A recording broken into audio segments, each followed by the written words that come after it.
Picture day today, big scrimmage last night for us as far as trying to get a look at everybody we think we needed to get a look at. Now, it isn't like spring where we're interested in giving everybody a look. We already know some guys that are probably not in our plans and some guys that are. But it was very important that some guys didn't get a whole lot of reps because they're definitely in our plans. And some guys we got a whole lot of reps because we got to find out if they're going to be in our plan. And I think that was the thing that we tried to get done last night. And it's kind of a balancing act because we have a bunch of guys. We have the guys that haven't been through spring or together, and so we're having to try to play better and evaluate how good we are at doing what we're trying to do, and at the same time making sure we evaluate a little bit more. Because you want to be 1, 2, and many of the threes starting Tuesday because we'll be off on Monday. We'll practice tonight a little bit just to see who got through, correct mistakes and correct things like that, like we do a normal Sunday, and we'll be off on Monday. They have to be one day off, and so I think based on what we were trying to do, we've got a pretty good evaluation last night. I don't think we may have I haven't heard the final report on our injuries. I won't be talking about injuries yet anyway. We might have had a couple guys banged up. Just don't know how serious yet. But like I said, I think when we get through this evening and evaluating our players and evaluating the film and having a coach's staff meeting on our personnel, we'll be in a better position right now to really at least answer some questions about where we are as far as personnel and what we're trying to do. And so that was what we kind of do last night, and we did it with kicking game and with offense and defense. We went 1s against 2s and 2s against 1s. But it's kind of funny if you don't have any depth at offensive line, you can be really messed up in your when you can find it. You can be if you got 7 or 8 guys that you can count on at one position, but you don't have 2 full sets, it can get pretty bad, sloppy. But I think we got a lot of. After I watched the video. Again, I'm pleased with the effort. I'm pleased with the guys understanding their responsibility right now in what we've got to get done. I told the players, obviously, we need to find guys that are coachable, that we can teach them and they can know what they have to do. That's critical. But that can be corrected. If we see guys that don't know what to do, they're still not lining up properly every time, we can correct that. But what we can't correct is if they still can't go full speed, and then if they don't make plays. Really those are the 2 things that you just have to go out there and do is a guy that can play full speed the entire scrimmage, every snap, and a guy that can make plays. Some guys just when the lights come on, they perform and they make plays and they'll stand out. And we saw a few of those opportunities last night, but. So all 3 of those things are going, but when you're still trying to look at a couple of it, was this guy going to be the 3rd team? Is this guy going to be the 4th team and getting that done? That's where we may be behind several of our opponents at this point in their schedule because they may have gotten a lot further along in spring than we did to the point where they're doing a little bit more game prep than we are still roster prep. But we've got I've got some. We know what we're doing, and I think we've got a good plan for that. But it's still a little bit of several objectives that we're trying to get done.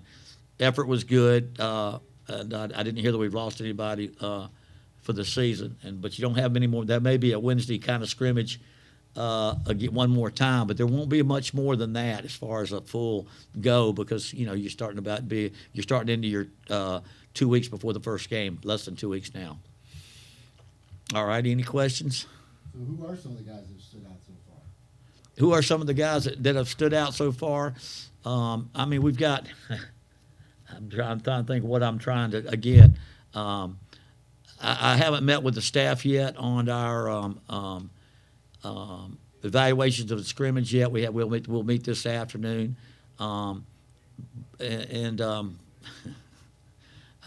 trying to, and I know.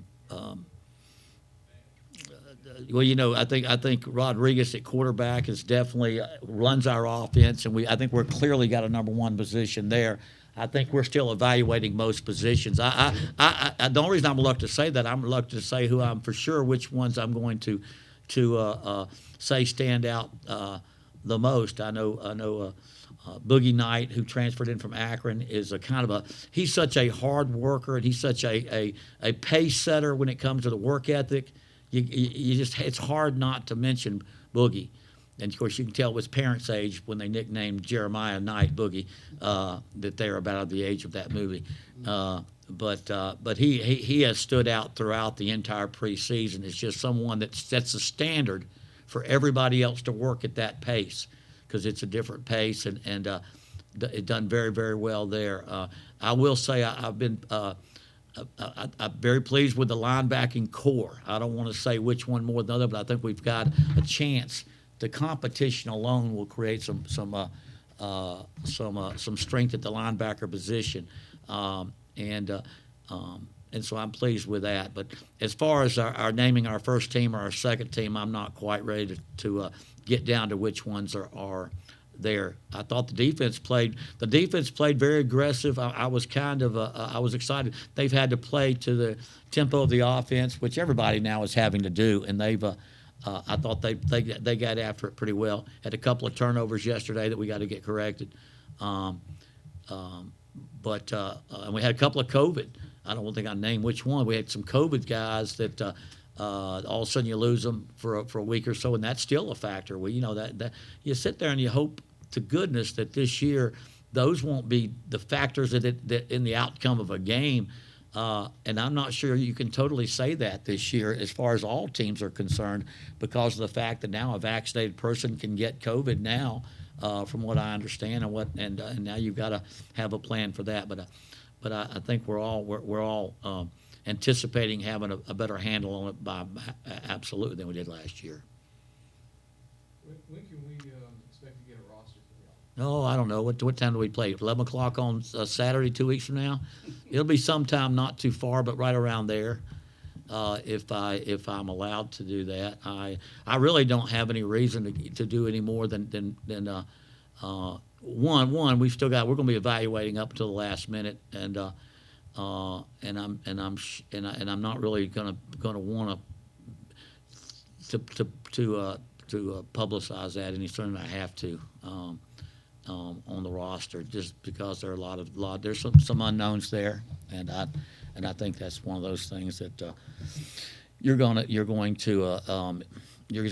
just don't want to have to make a decision there publicly until you have to. There's a lot of uncertainty as to which guy. Not that I'm not sure that'll be a factor for somebody else, but there is a little bit of preparation based on what type of play skills each individual has on our team. And the ability to be concerned about one as opposed to another, and I'm not. I mean, it's just a very unique situation, and so I'm sure we'll talk to John and we'll do the right thing in regard to the at what time we release a roster where we know, because you got some blue shirts involved there, and they really can quit at any time, or they're not sure exactly what the situation is. So there's a little bit unknown there. Well, overall speaking, just generally speaking of the roster right now, how many transfers are we talking about? A few. We're talking about a few. I mean, I don't think it's probably not more than everybody, but it was a unique year. I mean, all you got to do is read the sports pages. Everybody's got a transfer coming from somewhere. Even the major teams are seeing big time players come from one place to another, and so we've spent some time trying to utilize that same thing with our team. But like I say, I'm not quite ready to go over all that yet till I feel confident where we are with that. But we utilized the portal transfer like everybody did this year. It was a very unique situation, and I think as you've seen how remarkable it has been that players from the Power 5 top teams have switched over to Power 5 other teams, and so everybody is trying to utilize the portal transfer to their advantage, and so we did too. So we definitely have utilized it to some extent. Does your approach have to change then, the coaching staff, on how you deal with kids, considering they can bowl? Yeah, I mean, we're getting now to the point where we've got what you got. I think that has definitely been a situation where you had players leave your program in the offseason and players come into the program. I think at this point, it'll be interesting the next couple of days. But I'm just saying, at some point you can't make that move, and we're about to that point where you can't make that move. I think most of it has happened in the last 2 or 3 weeks. That we've seen any late transitions, because we're in school, everybody's in school, and you've got that done. So I think it's the matter of us just before we want to make sure what we got and who all we're counting on, all that stuff before we go any further with our roster. You mentioned getting one more scrimmage in. At what point does the approach transfer from trying to figure out where everybody fits and what you want to do to introducing Kentucky and what you're going to see? And that's a real good question, because I think that's one that it's definitely we're a little bit in uncharted waters. Anytime you go into a program, then you open up with an SEC school that's been to 4 or 5 bowl games, and last year won their bowl game, and are a prohibitive favorite. How long do you get your team ready to get the best guys on the field, and how long do you start getting specifically ready for their team? So I don't know that we probably it's probably not as early as I normally would like to do in getting ready for an opening opponent as far as specifics. But I would see Wednesday, when we say scrimmage, there's some limited scrimmaging on Wednesday that we might have in practice. For a few key positions or for situational scrimmages, and we can control that a little bit. But after that, you're pretty much you want 8 or 9 days before the game that you're really getting legs ready and all those kind of things that you're trying to do. So I would think Wednesday would be the last day if we still have to make some decisions that we can't make this afternoon when we sit down and look at that, because at some point you got to start getting ready for your first game. Not saying to some extent we're not adding that to our practice routines without the team even knowing specifically that these are things that the other team might be doing or not. But I think right now the most important thing for us to do is to get the roster ready and get the right people playing. We're preparing for Kentucky. We also have an off week after Kentucky. And so you've got to build all that into your preparation for getting ready for the season and making your mind up on when you do it. But I would say by after Wednesday, you're pretty much getting into your game plan structure. Got time for one more if you guys got it. What have you seen as far as growth over the past 2 weeks? Well, I think the blending of the old and the new, and the team, the ability of the team to work together and to bond together and play as a unit. It's hard to communicate when you haven't communicated a lot we may have a transfer in at one position and a returning player at another, and they've got to get feel for how they communicate with each other and how they can work with each other. And I think that's the one thing that's concerned me the most. I think offensively, Rich is such a dominant personality out there. Everybody knows what is expected of him. It comes out of his mouth, every minute. So I think there's clear. But defensively, Zach's done a great job of blending that too. He's blending some staff members together and some ideas together over there as well. But I think the key is that our team is getting team to play with one heartbeat, with one as one unit on both sides of the ball, and in the kicking game. We were very, very poor in the kicking game last year, and that's vital that we're fundamentally sound. I've always told my coaches, let's try to win 1 or 2 games with the kicking team. That may just be imperfect coverage, but let's don't lose any. The problem is you lose a game by not protecting your punter, your PAT, or you don't cover, and that you can't get those back.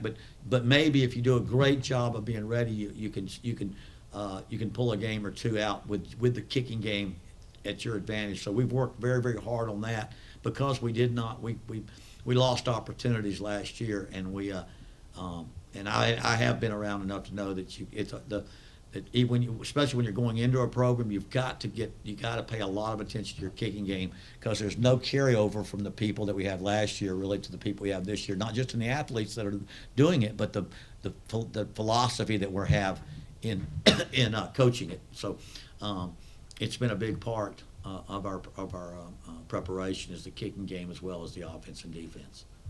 Appreciate it, Coach.